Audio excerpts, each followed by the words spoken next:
So our guest speaker tonight is Dr. Yasser Al-Hanawi. He is an assistant professor of finance at the University of Evansville. He is also the founding director of the Institute for Banking and Finance. Yasser holds a bachelor's degree in engineering from Damascus University, a Master of Business Administration from Emporia State University, a Master of Science in Financial Economics from the University of New Orleans, and a PhD in Financial Economics from the University of New Orleans. He is a recipient of several academic awards, including the Doctoral Crescent City Scholarship from the University of New Orleans, and the oh gosh, I don't know how to say this.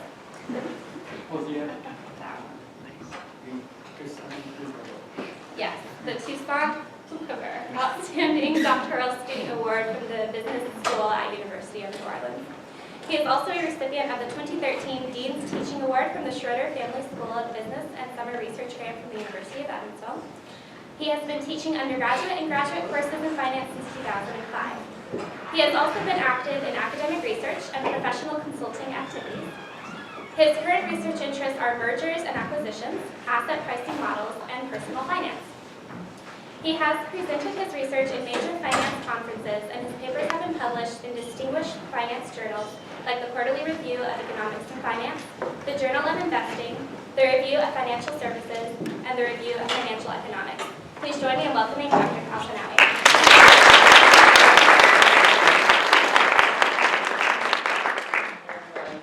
Good evening, everyone. Thank you for coming. I appreciate the time that you are spending here, and me and my co-presenters today, we pledge that we will make it short so you can make it to the food part.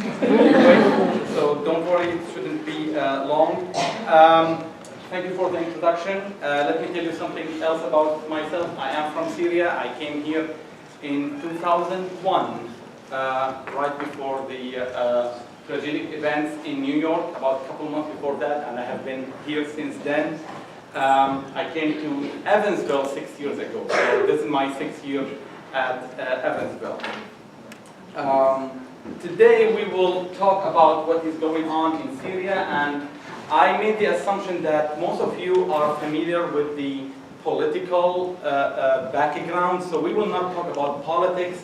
We will talk a little bit about the background that just leads to the events, and we will focus more on the humanitarian aspect of it, and thus is the title. So we will talk about the Syrian crisis, but we will focus on the humanitarian perspective. We have designed this lecture around 4 sections. I will give a background overview with some numbers. We will talk about the crisis, some numbers, some places, some statistics. Not the one that you are tested in class, don't worry. Just numbers ready for you to digest. Then we will have 2 personal stories. We will have 2 students here, Ashraf and Mohanna. They will tell us about their own stories, own personal stories. Then we will wrap up with section 4, questions and answers. Okay? So actually, we are sorry that we are late because the last minute, my co-presenters came up with this idea that why don't we add some photos?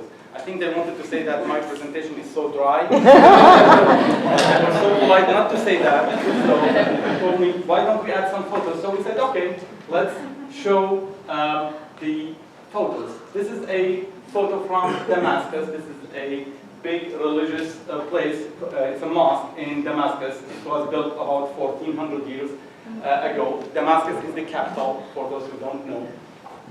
This is Damascus at night or before night, at evening time.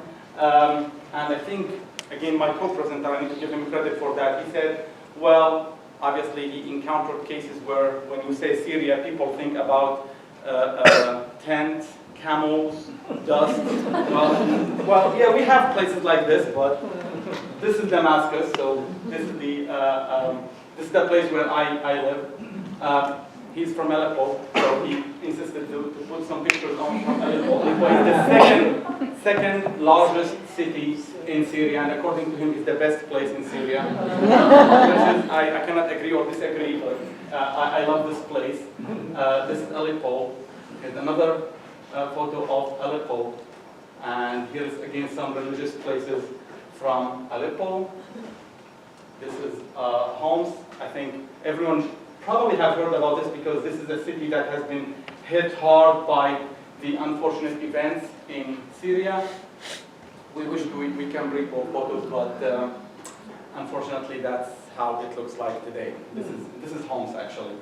As you see, I think the photo is self-explanatory.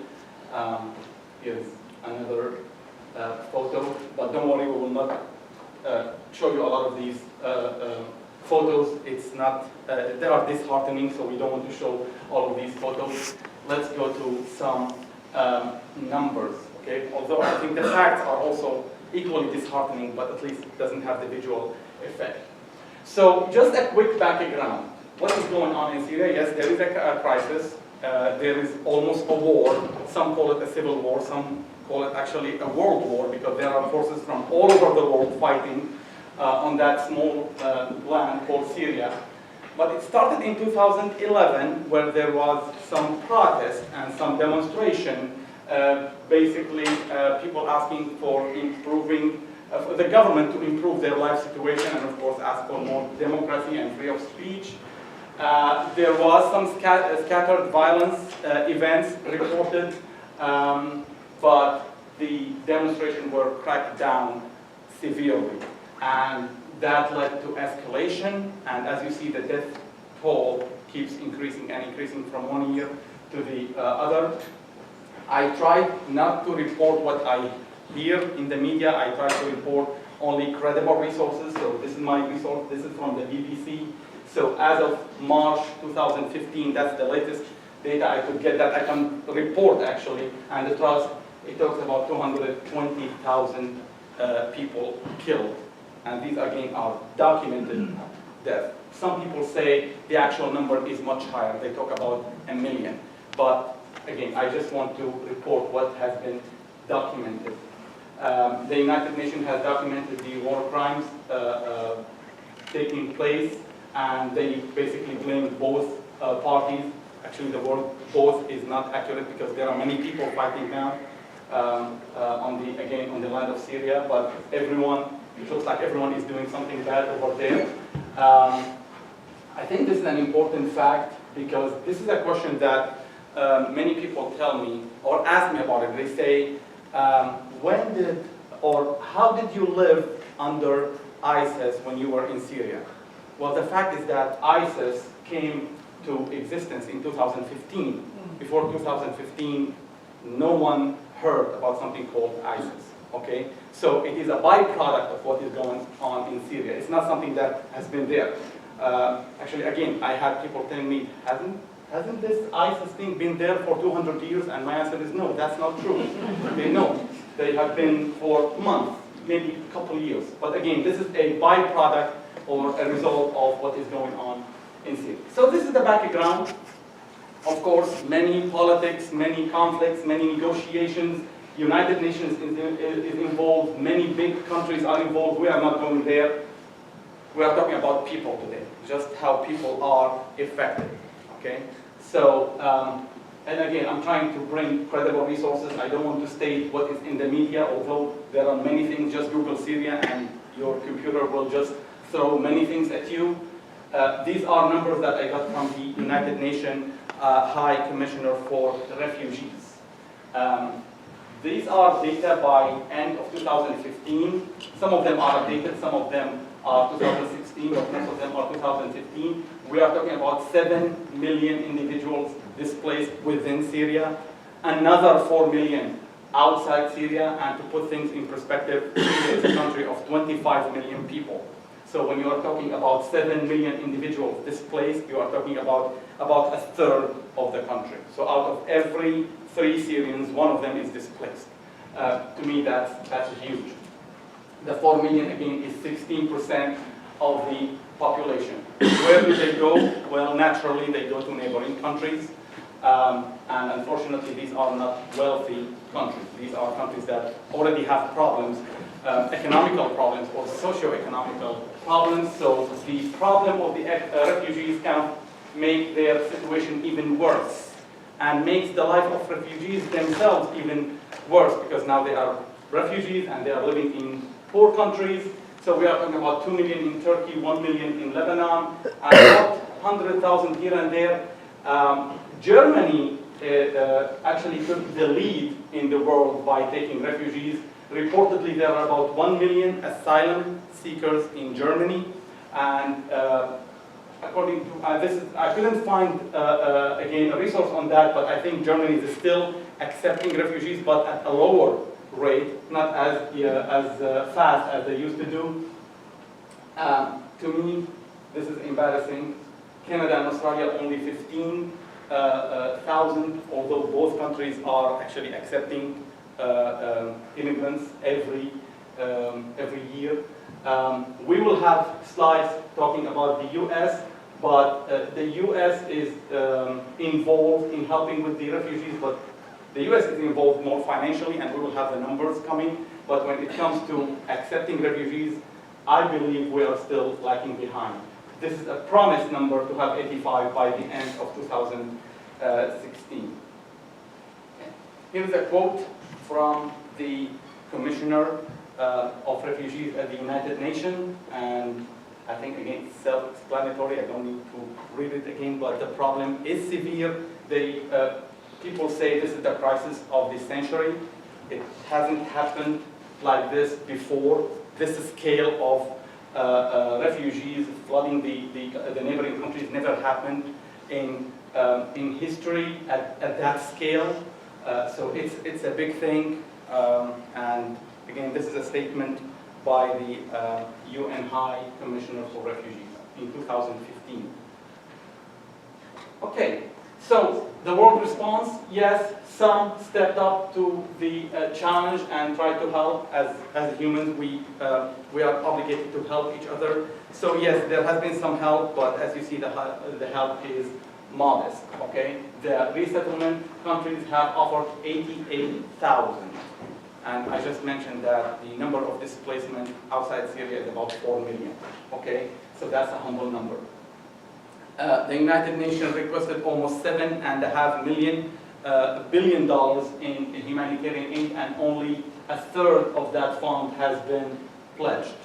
So there are still a lot of work that needs to be done here on all aspects and all dimensions. How about the U.S.? Well, the U.S. government has given a lot of aid in terms of financing, in terms of giving the money needed. So the United States has pledged about $4 billion for humanitarian activities, and that is good, but as the opening statement says, we are lacking in terms of accepting refugees. These numbers, I think, are talking for themselves. As of August 2015, the United Nations has submitted 16,000 requests, about 16,000 requests to the U.S., and only 1,400 have been received in 2015. Now there is a presidential order to the Department of State to ensure settlement of additional Syrians, but again, we are talking about tens of thousands. We are not talking about the huge numbers. Some facts about the Syrian refugees in the U.S. As we said, 1,400 of them arrived in 2015. So far, since the beginning of the crisis, we are talking about 1,650 only. 85% of them are under the age of 40. They need some help with English. Many of them are Muslim, but not all. And most have some education, and many have finished high school. And actually, we have a slide coming next talking about what potential impact that will have on the hosting communities. Okay. Bigger question. If you listen to the media today, if you go now and today, the evening, turn any media, the biggest thing that everyone is talking about, even in presidential campaign, is security concerns. Do we have a security concern? I think that's a very legitimate question. Yes, I want to help those refugees, but I don't want them to come here and start doing things that no one on earth accepts. But that's not what we are talking about here. Is it a legitimate concern or not? Okay. Personally, I don't think so, because as you see here, those refugees do not come right from the camp here to the United States. There is a long process. And actually I put plus and minus here because yes, it takes 3 years, that's a good thing. That means it's a thorough process, but I still think it's too long, but that's a different topic. But for those who think that, well, there are some security concerns here, I think these statements talk for themselves. No, those people, when they come here, they go through very, very thorough screening process. Okay, there are many, actually I didn't know about this until I read about it today. There are some sophisticated techniques used for tracking refugees when they come here, and it's continuously updated, which means that even after they come, they are still being checked, their background is checked. And again, I think that's a legitimate thing. That's a legitimate thing, but that should give us assurance that we need to accept more, we need to bring more, A, on a humanitarian basis, and B, when they come, again, as the previous slide shows, we are talking about people under the age of 40, so we are talking about people who are willing to work, willing to contribute to whatever community they come to. And we have some evidence coming on the next slide. So the projection for the US is given in this slide. Again, we have now arrival to date is a little bit north of 1,400. There is an order by President Obama to accept more, but it does not even reach the number that the United Nations has asked for, which is 130,000 for the US. So supporting refugees actually reflects the fundamental value of this country, which is offering refuge to the persecuted. That's I think, a good enough reason. We are all human beings. We need to help each other at one time. But not only that, here is a case that that's a case from Dayton, Ohio. That's a community that actually pledged to help and accept more Syrians because they think there is a benefit to them. It's not only the humanitarian side, but it says, well, if they come, they will revitalize the economy, they will bring some businesses. This is something that I can say, probably I cannot prove, but most Syrians have entrepreneurial spirit, okay? They are hard workers. I know my statement will be biased because I'm one of them, but that's how we pride ourselves. Again, I didn't put this because I didn't want anything but facts here, but Syrian people are are hard workers, are moderate religiously.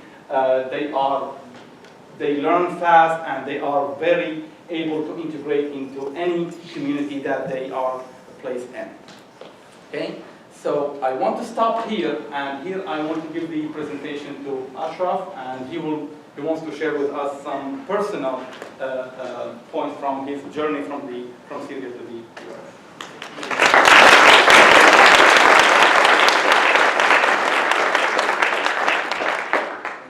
Hello everyone. I just want to share my story from the beginning, when I was in Syria until I came here, what it took me and what did I have to go through to be able to come to the States.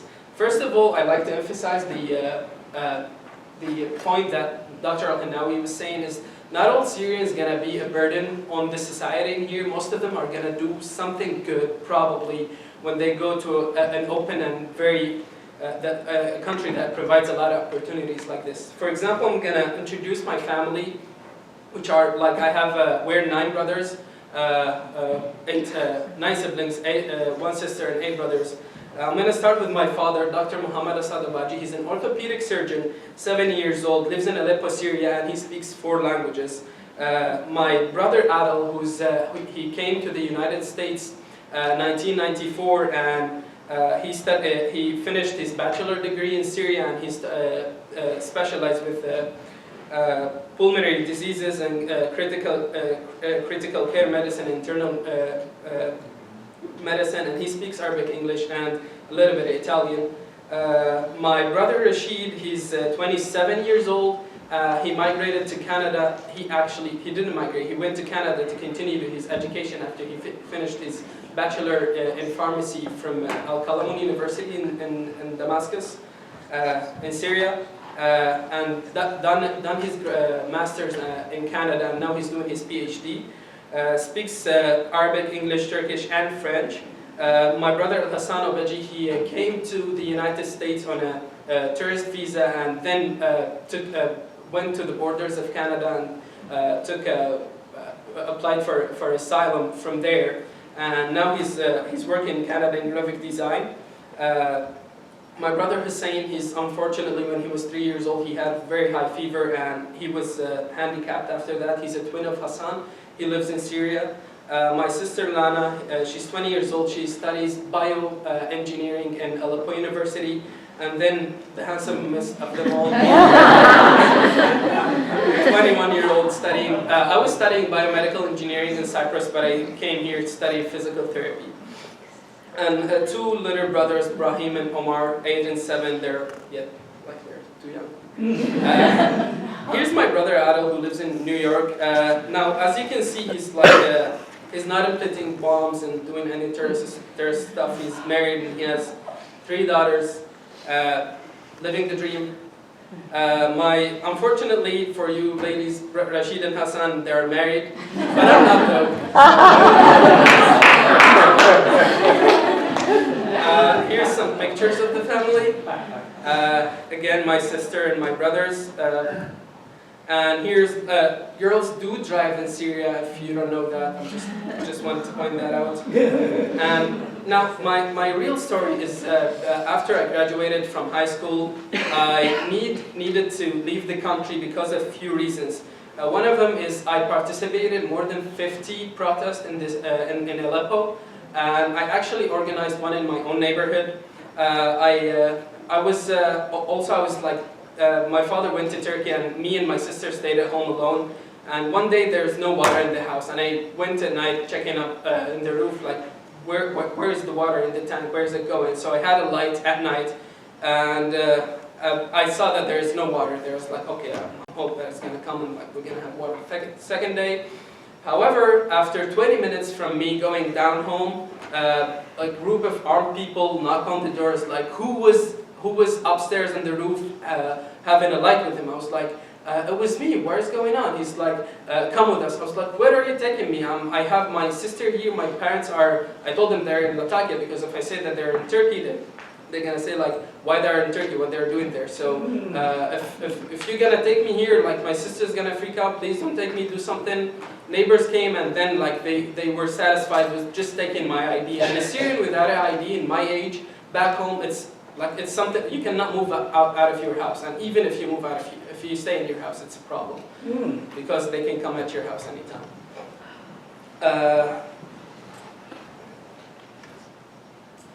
And then there's this, I was studying in high school, senior in high school in an institute in Syria. So there was this small bomb came to a building next to my institute, and there's this Syrian journalist. He comes and he's like interviewing people. People are saying their opinion, and I was like, I standed there. I was like, if he's gonna ask me my opinion, I'm gonna say my true opinion. I'm not gonna lie about this. And then he puts the mic on my mouth. I was like, what's your opinion? I was like, you ruined the country. God damn you. He was like, who? I said, you. I said, us. I said, yes. And then I started walking. I walked one step, and the other's like, come over here. And I turned back, and there's a soldier pushing the people away, wanted to apprehend me. And then I ran the fastest that I could, and then I heard a gunshot, and I seriously felt the bullets like going next to me. And my friends were there because it was the institute. They told me that he shot upstairs to the sky, but I don't know, I just felt that. However, I was able to run away and hide from them. I laid low for a week at home, and I didn't go anywhere. And then I continued living my life because there's too many incidents like this in Syria, and they won't actually put the effort in finding each one of them. And then after that, like I were able to get my passport after 6 months, and I flew the country to Turkey. I went to Cyprus. I studied biomedical engineering there for three semesters, and there was a lot of Arabs and Syrians there, so people there were kind of racist against, like they were xenophobic. So they didn't really like us. They spoke a little bit of English, a lot of Turkish. Thank God I knew some Turkish back then. However, the professors there, they didn't care about education, they didn't care about us knowing anything, so I hated it there, I wanted to leave. First try, I tried to go to Monroe Community College where I got rejected twice for visa, and then after 5 months, Majna Muhammad, they got accepted, and they came here and they told me about the University of Evansville. It's like, you have to apply, you're eligible for a scholarship, and you're gonna be doing great stuff in here. And I was like, okay, I'll apply, and I applied, I got accepted, and then there was one obstacle in between me and actually being eligible for American visa, which was my passport. I had only 4 months in my passport until it expires, and you have to have at least 6 months in your passport to apply for a visa. I had two options. The first one, going to Turkey, to Istanbul to renew it, and that would take 3 months because everybody's going there. And the other option was to go to the other side of Cyprus. I was in Greek. Cyprus is two sides, Turkish side and Greek side, and they're in conflict. So the other option was going to the Greek side. The first, I tried to go to the Greek side. I tried to walk there, like, I tell them, I was like, they might be reasonable if I tell them that I just want to renew my passport and come back. I don't know what I had, it was delusional. I was like, at the beginning, I went to the Turkish border. This is Turkish border, this is the Greek border. The Turkish border, the man is like, do you think that you're going to go to Europe with this shitty passport? I was like, I guess. And he's like, all right. He stabbed me out, and like, he checked me out of the country. I went there, there's like, no, we cannot let you in. You have to go back. You're not eligible. You don't have a Schengen visa. You must go back. And I went back, and the same guy was like, I told you this is a shitty passport. And I was like, all right. I went back, and it was like, I felt so devastated. I wanted to go to the, I wanted to leave the country. I hated it there, and like, there's nothing's gonna stop me. There was, between me and renewing my passport was this border in here. As you can see, there's this fence, and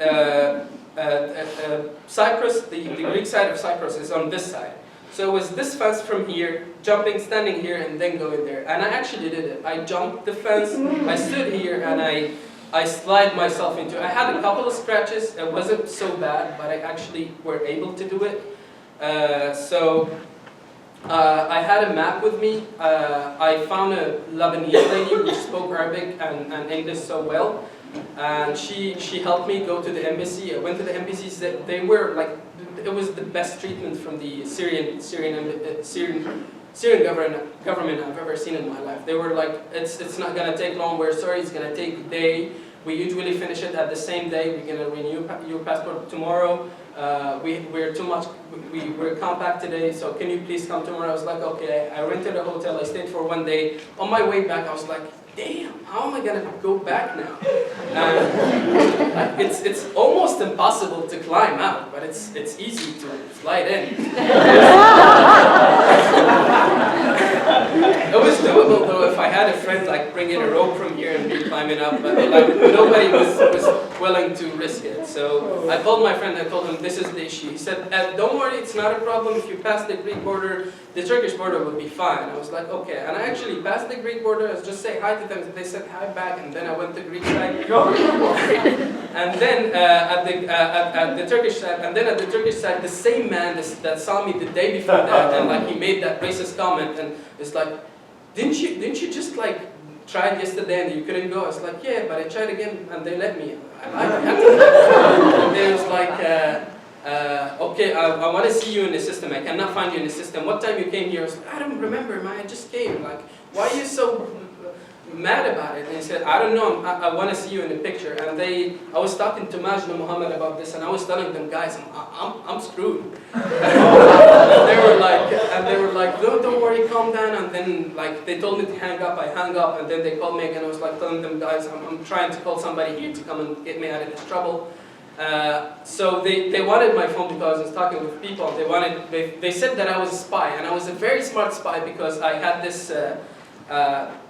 I blame it on like me trying to renew my passport. I was spy from the Greek side and stuff, and they're like, all right, and they wanted my phone. It was like you're a border police. You're not a real police. You cannot take my phone. And they insisted on taking my phone. I tried to prevent them.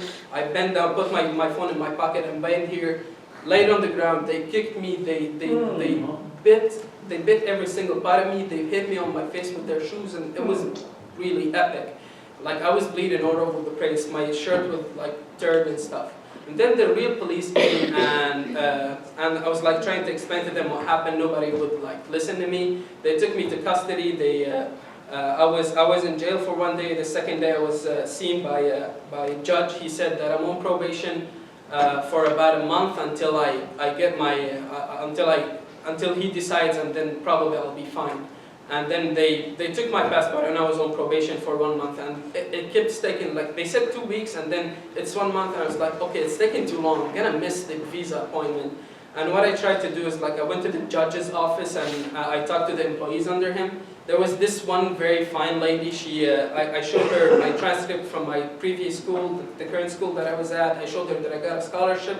I gave her the American visa application, and I told her, like, you're standing between me and my future, and I think that I have a very bright future, and like, you're actually like destroying me if you just delay, if you just don't do your job perfectly. And she was impacted by that, and she called the police officer who had my documents, and she said that she wanted my document finished by Monday. It was Thursday. And he actually had them finished, and the other week I was presented by a judge, and he fined me with 1,000 Turkish lira. It was about like $400. I got my passport, and the week after that I had my first interview for the United States.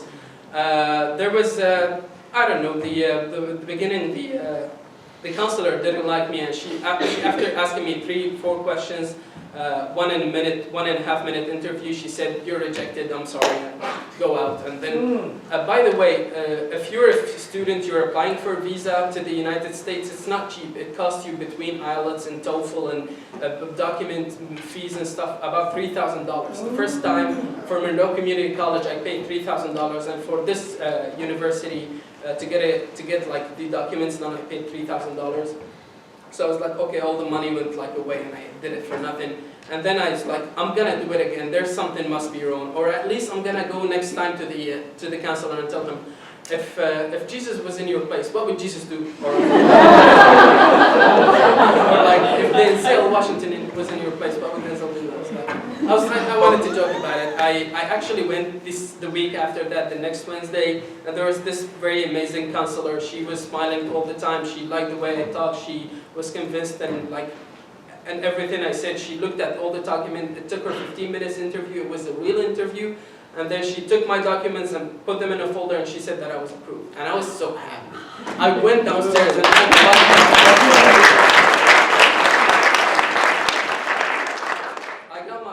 on the 28th. I booked my plane at the 28th, and I was like traveling, coming to the States at the 28th. There was like 4 days of classes past year. I came late anyway. The real thing that made everybody suspicious about me was that I did all that at the same day. I got a visa same day, booked ticket, and start traveling. What the heck? What is going on? Like, what are you doing? The first border was the Turkish border. He like immediately he saw me having an American visa. Like, he told his supervisor, "Hey, there's this Syrian dude who wants to go to the States." And the supervisor came immediately. He saw that everything is like official, and I had nothing like fake or something. It was like, okay, well, what we can do about it. In Amsterdam, there's this investigator who kept asking me, what is my major? What am I doing? Why am I going like there? Like a lot of complicated questions that are common sense, like why would a student go to the States to study? And then I went to Detroit, where it was I don't remember, he was a police or an FBI agent who asked me, he looked at me and was like, where are you from? I said, from Syria. And he said, come with me. I came with him, and it's like, give me your passport, why are you coming here? He asked me why is like visa and plane ticket all at the same day. I told him what is going on. I told him I already missed a lot of days in classes. I need to catch up. And he's like, are you willing to, are you ISIS? I was like, no. And then I said, of course not. And he's like, why of course not? Not just not. I was like, because I'm not. And then where did you learn your English? You have a very good English. And I was like, I learned it back home. Like, I just learned it. And then he started asking like if I'm willing to help him with investigation about ISIS and stuff. And I told him whatever I know about ISIS. I told him that there's this guy in Cyprus that we suspect that he's ISIS, and he's like coming to Cyprus study medicine and going back to help ISIS. I gave him my contact information, and he let me in the country. And first I saw Majd and Kate Hogan, and like I was very happy. And I just want to say something that in all the countries that I went to, from Cyprus to Greek Cyprus to Turkish Cyprus, nobody treated me as good as the people here treated me. Like you guys treated me as one of your own. You didn't even discriminate against me. I seriously felt like home, more than home, when I came here. I mean, I'm here and I'm doing whatever it takes to succeed. I'm trying. Next semester I'm gonna be able to pay my own tuition fees. I'm working like 45 hours plus my credits on campus, and I'm doing whatever it takes just to not be a burden on anybody and take care of myself. And I think a lot of Syrians, if they would come here, they would do the same. I've seen this with a lot of Syrians, that they're like they work on themselves. They don't like to depend on anybody. And if you want to do something good for us, please do not vote for Trump.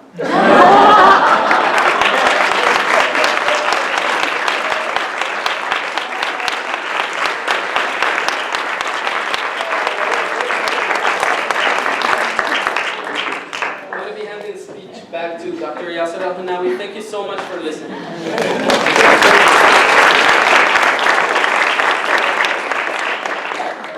Very moving presentation. Thank you so much. Actually, I'm going to hand it back to our third presenter today, Mohammed Hasanatum. He wants to take over, please. Yeah.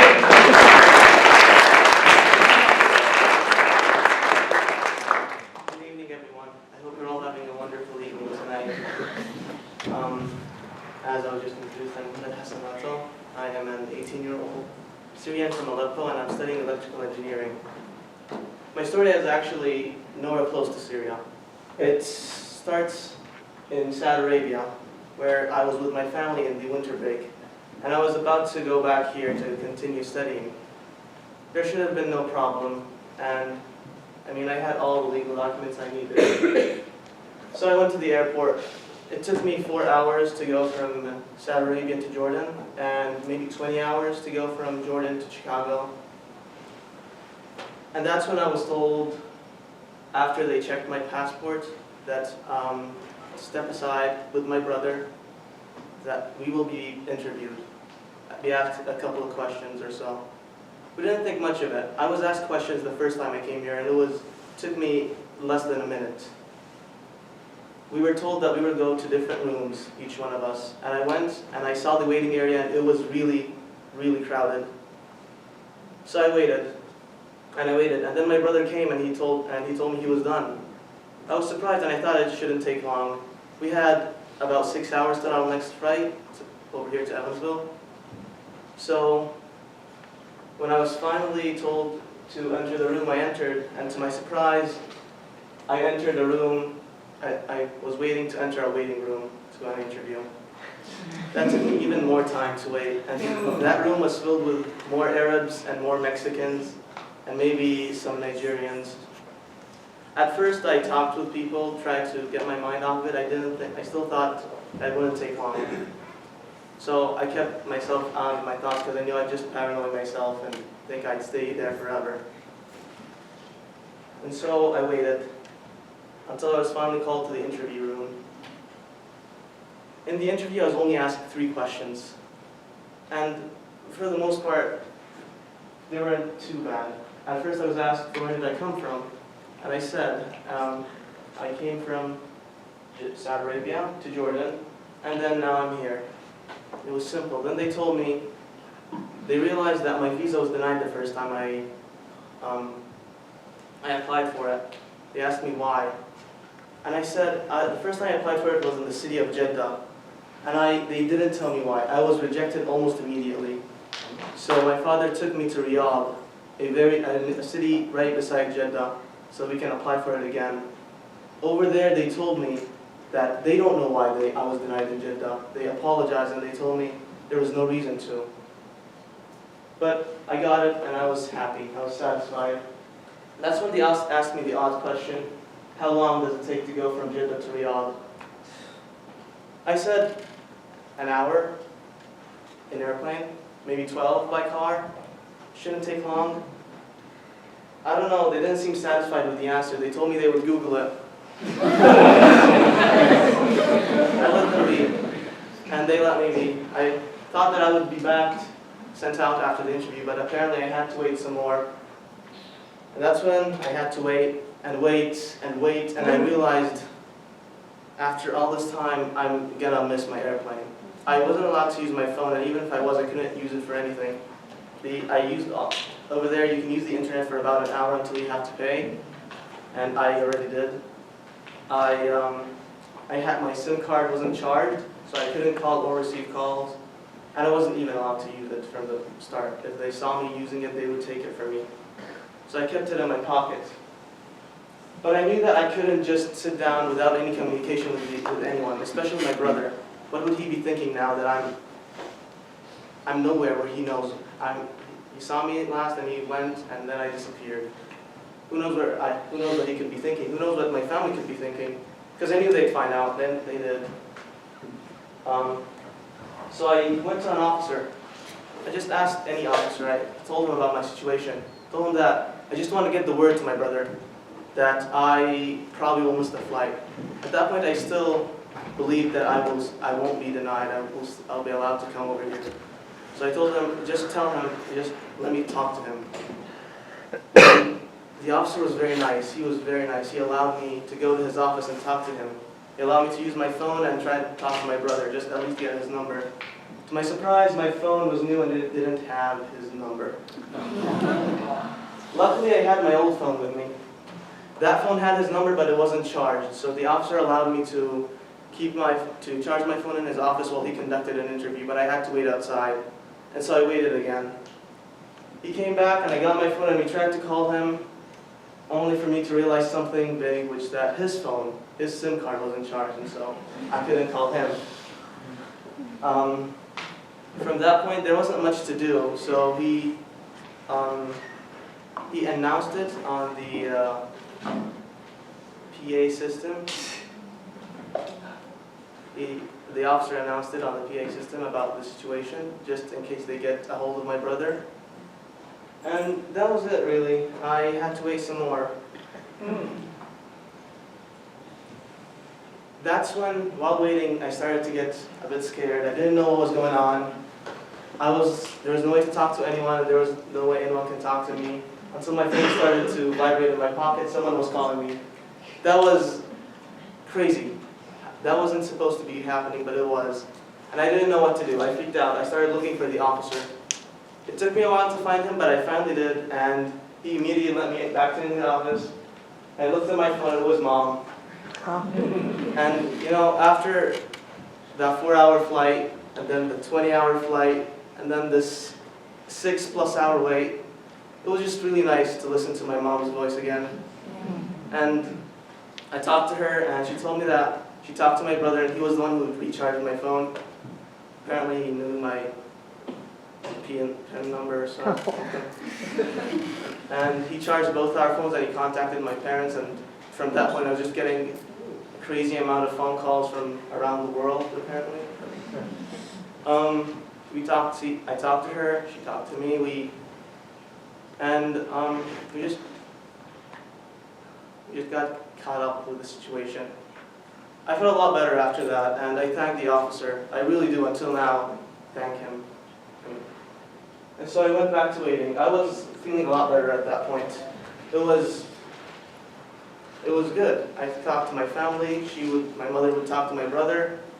Everything was a lot better now, and I was finally called over, and I was released. I was allowed to make it over here. I came, and I found my brother, and he got tickets with him. And he got new tickets because we missed our flight. which was really good. But the tickets were for the next day, so I went to a hotel, slept the night over there, came next morning, and we were back here. And yeah, I was running back to class.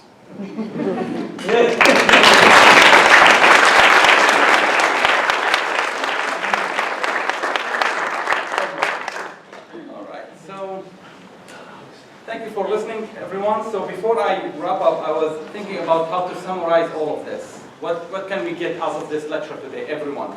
Well, again, Syria is a country in crisis right now. People there need help, and they are normal people, as you have seen. Some of them are witty and funny, humble and nice, socially awkward. People. Okay, so I think we are trying to break this wall. That's what we are trying to do here, trying to show you some of the cases, and hopefully we can change what the media try to portray. Whenever they portray a story, I just sit there and just sit back and say, really? Now, if someone doesn't know the truth, what would cross their mind? And here is something that I figured out, and I always share it with people. There is a reason why academicians don't like media, because in academia we learn how to think about the average, and in the media they like to think about the outliers. They talk about the super rich, the super poor.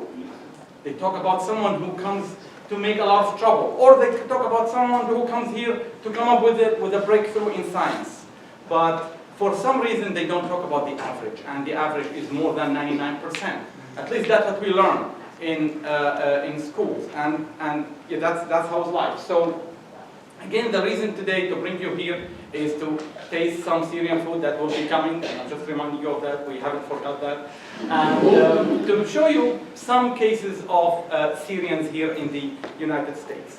Some of you might be thinking, okay, so what? What are you asking us to do? Well, or some might say, well, okay, I sympathize with you, but there is nothing I can do. Actually, yes, there are many things that you can do. You can do small things, but it will add up and it will create momentum.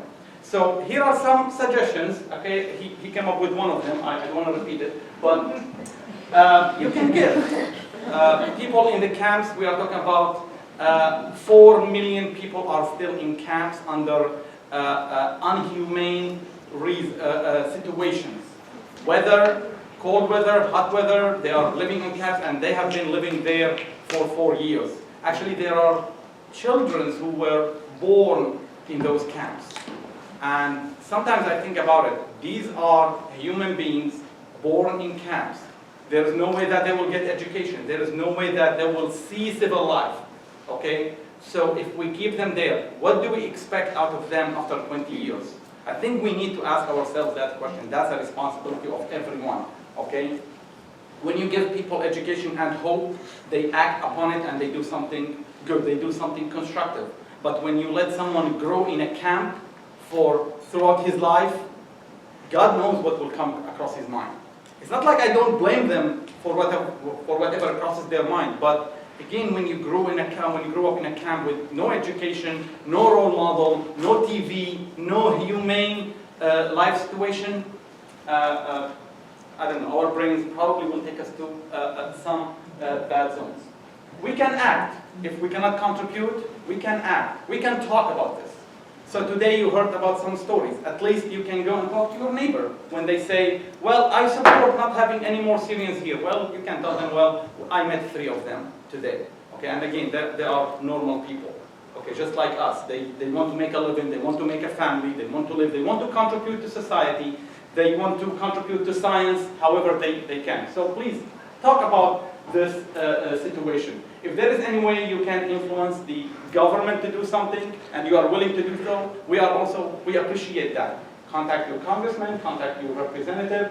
There has been some voices around the country for not having more Syrians coming in, again for many reasons that are, in my opinion, not legitimate, okay? And just think about the humanitarian side of it, okay? And again, if you can communicate that to your representative, your government, we appreciate that. I want to stop here and open it for questions and answers, and thank you all for being here.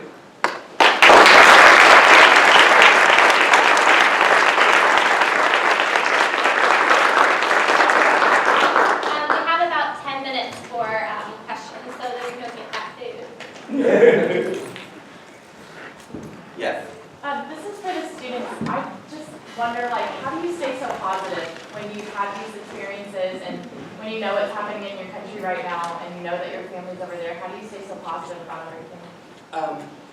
The thing that like makes us stay so positive is that we consider ourselves very, very lucky, and we had a chance. And if we don't like take the whole chance and embrace it and like make every single minute of it, it wouldn't be worth it, you know. So if we're gonna be sad and we're not gonna make it, what happened to my English? Like, you get what I'm saying, you understand what I'm saying? It's the chance that we have to take. If we don't take it, we should have given it to somebody else. Do you mind if I answer? He's the guy who... Okay, I think we gain power from each other, from our stories, when we share it. And if we did not do something to our country, nobody is going to do that. And this is actually our hope source. So this is how we stay positive.